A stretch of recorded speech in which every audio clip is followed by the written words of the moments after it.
In 2016, Samsung made more of a refresh to its Galaxy S lineup than an overhaul. Actually, from the surface, consumers would be hard-pressed to tell anything has changed. But once you dive into the details, there's quite a bit of worthy improvements. This is especially true of the S7 Edge, which now boasts a phablet-sized display and a much larger battery. Is it now the perfect Android smartphone? Let's find out in our Samsung Galaxy S7 Edge review. Design. Samsung debuted its fancy dual-edge curved screen concept last year on the Galaxy S6 Edge, and it seems to have been a worthwhile investment, because this year we're back with the familiar-looking S7 Edge. Design-wise, little has changed, but that's not necessarily a bad thing. Samsung's combination of glass panels and a metal frame still makes for one of the sexiest smartphones out there. However, this time, the Edge got a sizable display increase to 5.5, compared to its predecessor's 5.1 screen. For some reason Samsung thought this move was fitting on the S7 Edge but not on its sibling, the non-curved Galaxy S7, which still remains at 5.1. The front and back panels are still Gorilla Glass 4 protected. Our unit is the silver titanium, new this year, and it has this mirror-like shine for some superb eye candy. That said, Samsung's design still leaves fingerprints like no tomorrow. Also, you'll have to be extra careful on the surface you set it down.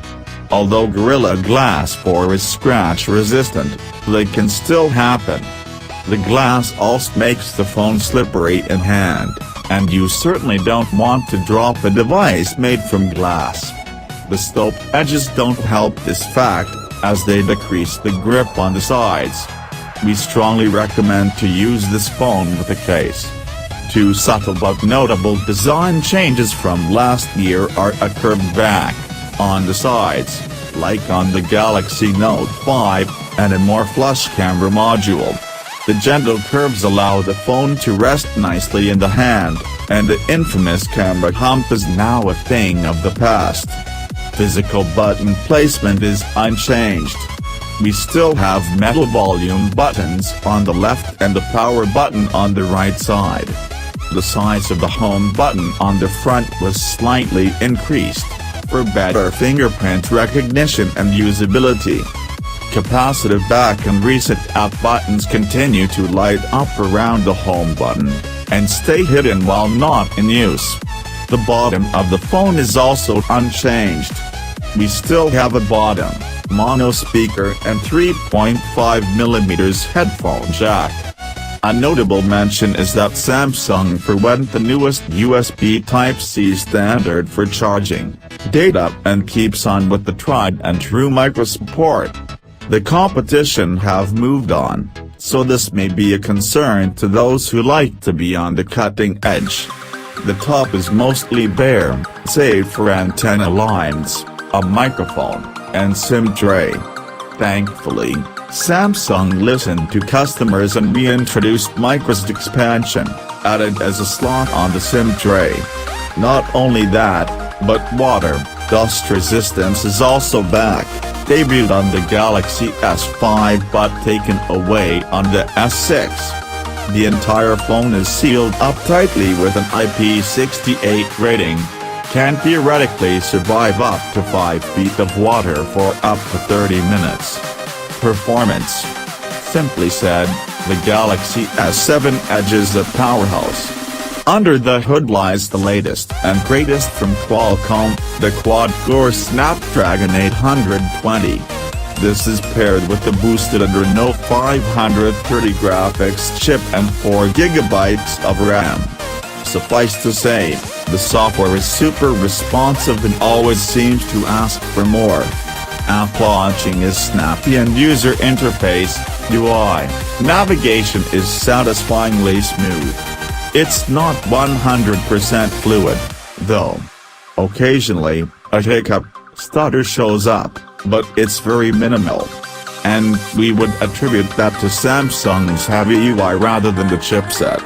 Last year, the S6 Edge was available in up to 128 GB of internal storage.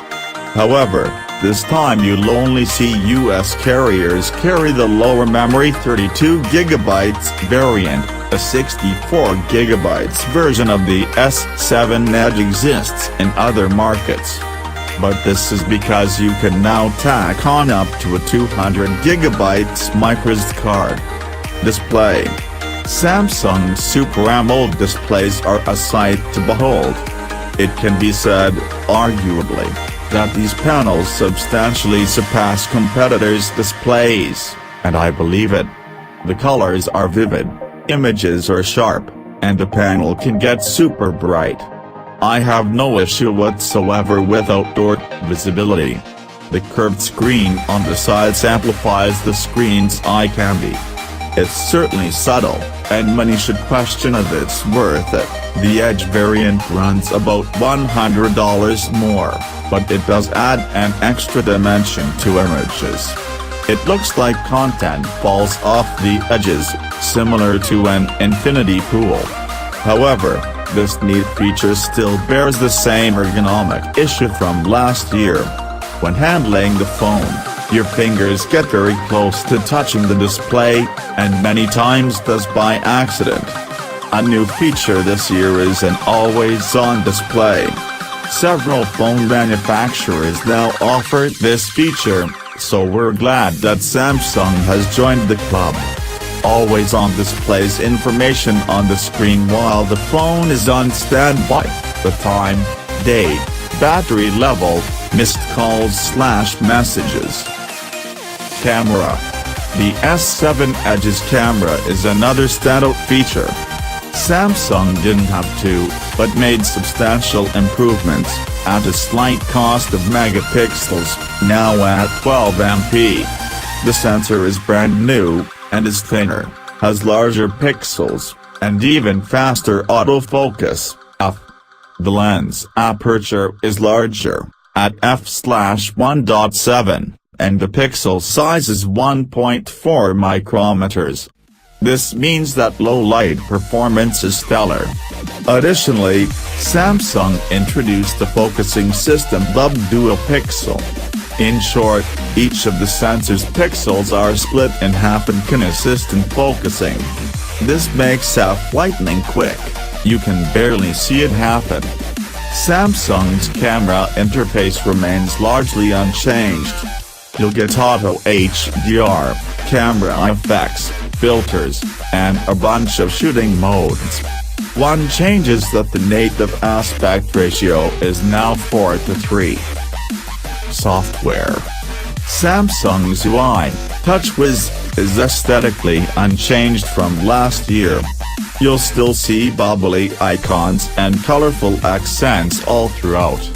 But with the new phone of course comes the newest version of Android. In this case, it's Android 6.0.1, aka Marshmallow. This means that you'll get some of Google's latest features, like a new permissions system and now One Tap. You do get a sense of refinement to TouchWiz. UI navigation is fluid, and stuttering is very minimal compared to last year's experience. Scrolling in the recent tapes carousel or within an app is a touch smoother on the pure Android Nexus 6P, but the S7 Edge is not far off. TouchWiz does offer several benefits to the Android experience. One glaring feature is multi-window support, something stock Android has yet to incorporate. There is also a theming engine that gives the freedom to drastically alter the look of the UI. Additionally, because this is an Edge variant, Samsung created a quick shortcut panel that you access from swiping on the edge. The options are more expansive than before. Aside from favorite apps, contacts, you can also include news, stocks, sports scores, calendar events, and weather information in the panel. Final thoughts. At first glance, it may not seem like the S7 Edge is a worthy upgrade, but we found a different story in our experience. Small phone lovers may not like the size increase, but we feel it was a benefit. The phone's handling is improved, more material to grip onto, and we now have a considerable battery. Put this together with a brilliant AMOLED display and an amazingly fast, high-quality camera, and you have yourself the winner. Some may still not prefer the TouchWiz UI, and I can sympathize with that. But fortunately, it's not as bad as before. Also, the curved edges and slippery glass back don't make for the most ergonomic phone design.